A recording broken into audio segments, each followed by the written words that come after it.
Welcome बच्चों to my YouTube channel. तो बेटा आज हम सब क्लास 10th का 2025-26 का जो सैम्पल पेपर है अभ्यास प्रश्न पत्र उसको सॉल्व करेंगे। ठीक है, तो देखिए बेटा इसका कोड है 122 यानी कि 122। 10वीं क्लास का क्वेश्चन पेपर है ये। इसमें बेटा आपको क्या दिया है, आपको 4 खंडों में क्वेश्चन पेपर को इन्होंने डिवाइड किया है। खंड क बेटा अपठित, ठीक है, और खंड ग क्या है, रचनात्मक कार्य। खंड जो आपका घ, खा से खरगोश हो गया, गा से गमला, अनुप्रस्थ। खंड का 10 नंबर का है, ख 15 नंबर का है, और तीसरा वाला जो आपका ग है वो 25 अंक का है, और लास्ट जो आपका घा से घड़ी वाला है वो 30 अंक का है। यानी कि अगर आप पहला और आप क वाला और घ वाला भी करेंगे तो भी आपके पासिंग मार्क्स आराम से आ जाएंगे 40 नंबर के, है ना। तो बेटा आपको सबसे पहले खंड क करना है, उसके बाद सीधा ख करना, घा से घड़ी करना है। ये दोनों 40 नंबर के जब हो जाएंगे उसके बाद आपको क्या करना है, जो बाकी जो बचे हुए ख और गा से गमला, खा से खरगोश वाला 15 नंबर और 25 नंबर इसे करना है।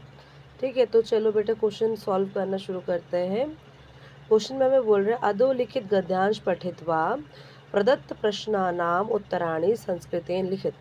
बेटे 10 मार्क्स का क्वेश्चन है, ठीक है, और इसमें एक अपठित गद्यांश है क पार्ट में, एक ही क्वेश्चन का 10 नंबर, तो इसको ध्यान से पढ़ना। ठीक है, बोला है विशिष्टयम ज्ञानम विज्ञानम कथ्यते विज्ञान बलेम संसारे विविधानि।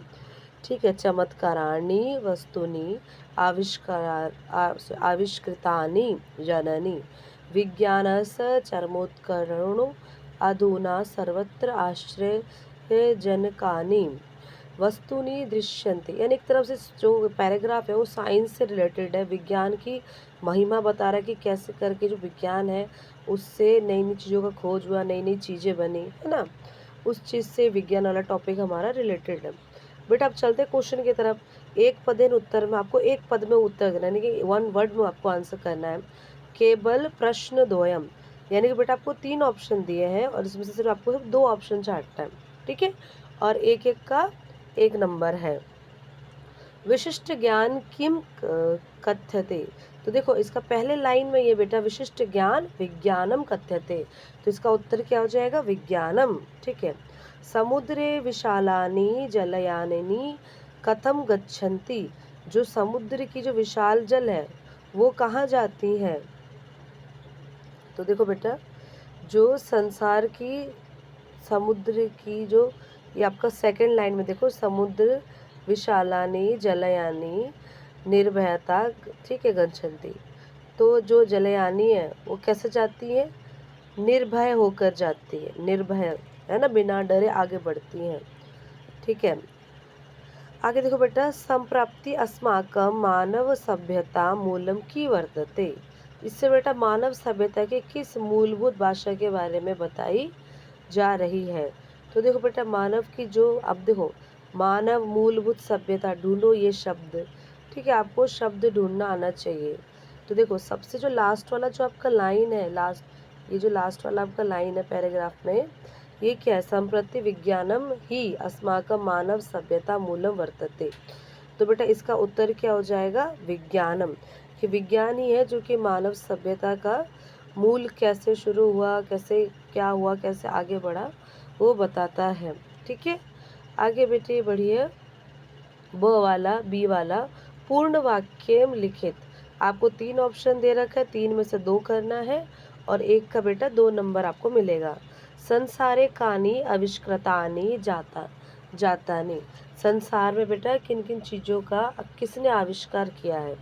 तो देखो बेटा इसका आंसर क्या हो जाएगा, जो विज्ञान बलेन संसारे विविधानि चमत्कार पूर्णानि वस्तुनि आविष्कृतानि जातानि। तो देखो पहले लाइन में ही जो आपका सेकंड सेंटेंस है, सेकंड वाक्य है, दूसरा वाक्य है, उसी में ये इसका आंसर छुपा है। अगला क्वेश्चन पूछ रहे बेटा आपसे, विद्युत बलेन किम किम प्राप्यते। ठीक है, विद्युत किससे हमें क्या क्या चीज़ मिलता है, बिजली से, विद्युत। तो इसका बेटा देखो आपका तीसरे लाइन के आपका दूसरा सेंटेंस में है विद्युत बलेन, ये वाला है ना, बोला विद्युत बलेन शीतकाले उष्णता ग्रीष्मकाले च शैत्य प्राप्यते। यानी कि जो विद्युत बिजली की मदद से हम गर्मी के टाइम पे हीटर जला के गर्मी के टाइम पे हम एसी चला सकते हैं, पंखा कूलर से अपने आप को ठंडा रख सकते हैं, और सर्दी के टाइम पे हम अपने आप को गर्म रख सकते हैं हीटर चलाकर। ठीक है, तो ये 2 क्वेश्चन हो गए बेटा। अब तीसरा क्वेश्चन देखिए, आप बोल रहे संप्रति अस्माकं मानव सभ्यता मूलम की वर्तते। सॉरी, आधुनिक युगे कानि सर्वसुलभानि जातानि। आधुनिक युग में ऐसा क्या है जो कि सब जगह सुलभ है। ठीक है, तो इसका आंसर देखिए, आधुनिक युग कहाँ पर लिखा हुआ है ना। आपको ध्यान से देख के सारे क्वेश्चन करने हैं। इसी सेंटेंस पैराग्राफ के अंदर ही सारे क्वेश्चंस हैं। ठीक है, तो ढूंढिए आधुनिक युगे करके कहाँ पर है।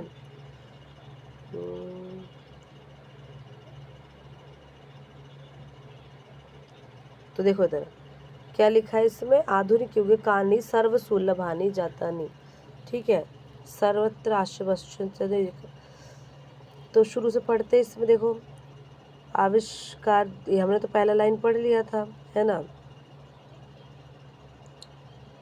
ये रहा आपका तीसरा, जो आपका देखो बेटा, आपका ये चौथे लाइन में है ना। ये रहा चौथे लाइन में है, आधुनिक युगे चल दूरवाणी। ठीक है, दूरदर्शनम संगणन रेडियो इंटरनेट इत्यादि सर्व सुलभानि जातानि। आधुनिक युग में ये सब क्या है, सर्व सुलभ है। तो हमारे ये 3 क्वेश्चंस भी हो गए, और इन तीनों में से सिर्फ 2 को ही आपको अटेम्प्ट करना है। ठीक है, तीनों को नहीं करना, बेकार में टाइम बर्बाद मत करना। अगला बेटा पूछ रहा आपसे, अस्य अनुच्छेदस्य कृतोपयुक्त शीर्षकम संस्कृतेन लिखें। तो बेटा इसका उत्तर हो जाएगा विज्ञानस्य महत्वम, है ना, क्योंकि इसमें एक तरफ से विज्ञान का क्या महत्व है हमारे जीवन में उसके बारे में बताया गया। तो ये इसका क्या हो सकता है, शीर्षक हो सकता है कि विज्ञानस्य महत्वम। ठीक है, आधुनिक युगे विज्ञानस्य महत्वम, ऐसे करके भी आप लिख सकते हो। दूसरा आप शीर्षक बना सकते हो इसे। ठीक है, अगला क्वेश्चन देखिए बेटा, बोल रहा है यथा निर्देशम उत्तरम केवल प्रश्न त्रयम। आपको बेटा 4 ऑप्शन दे रखे हैं, उनमें से आपको 3 ही ऑप्शन का उत्तर देना है। विशिष्टम ज्ञानम विज्ञानम कथ्यते अत्र किम क्रियापदम। तो बेटा आपको ज्ञान विज्ञान में कौन सा क्रियापद है। तो देखो ज्ञान विज्ञान ये सब क्या होगी, एक तरफ से संज्ञा हो गई किसी चीज़ की विषय। ठीक है, और एक तरफ इनकी विशेषता क्या, विशिष्ट विशिष्टतम। तो इसका उत्तर क्या हो जाएगा, विशिष्टतम, है ना। अगला बेटा, विशलानी जलायनानी अनयो विशेष्य पदम किम। ठीक है, देखो विशेष्य जो किसी चीज़ की विशेषता होता है, तो जलयाननी माने जहाज, जहाज की विशेषता क्या है कि वो विशाल है। तो विशालतम विशालानी, ये क्या हो जाएगा, आपका उत्तर हो जाएगा। ठीक है, अगला क्वेश्चन है बेटा, दुर्लभम इति पदस्य किम विलोम पदम गद्यांश प्रयुक्तम। तो बेटा देखो दुर्लभम का सरल उत्तर मतलब पर्यायवाची क्या हो जाएगा, आपका सुलभम। येन अस्माकं जीवनं सुलभं जातम् अस्मिन् वाक्ये अस्माकं इति सर्वनाम पदम कस्मै प्रयुक्तम। ठीक है, तो बेटा अस्माकम, अस्माकम मीन्स किसके लिए ये वर्ड यूज़ किया गया है इस सेंटेंस में, इस वाक्य में आपसे पूछ रहा है। अस्माकम यानी कि मानव के जीवन के बारे में। तो इसका आंसर क्या हो जाएगा, मानव्य हो जाएगा, मानव्य। तो आई होप कि आपको ये पहला क्वेश्चन बेटा समझ में आ गया होगा। तो आज आप पहले पहला क्वेश्चन कंप्लीट कीजिएगा अच्छे से। ठीक है, अब मैं आपको नेक्स्ट क्लास में खंड ख कराऊंगी।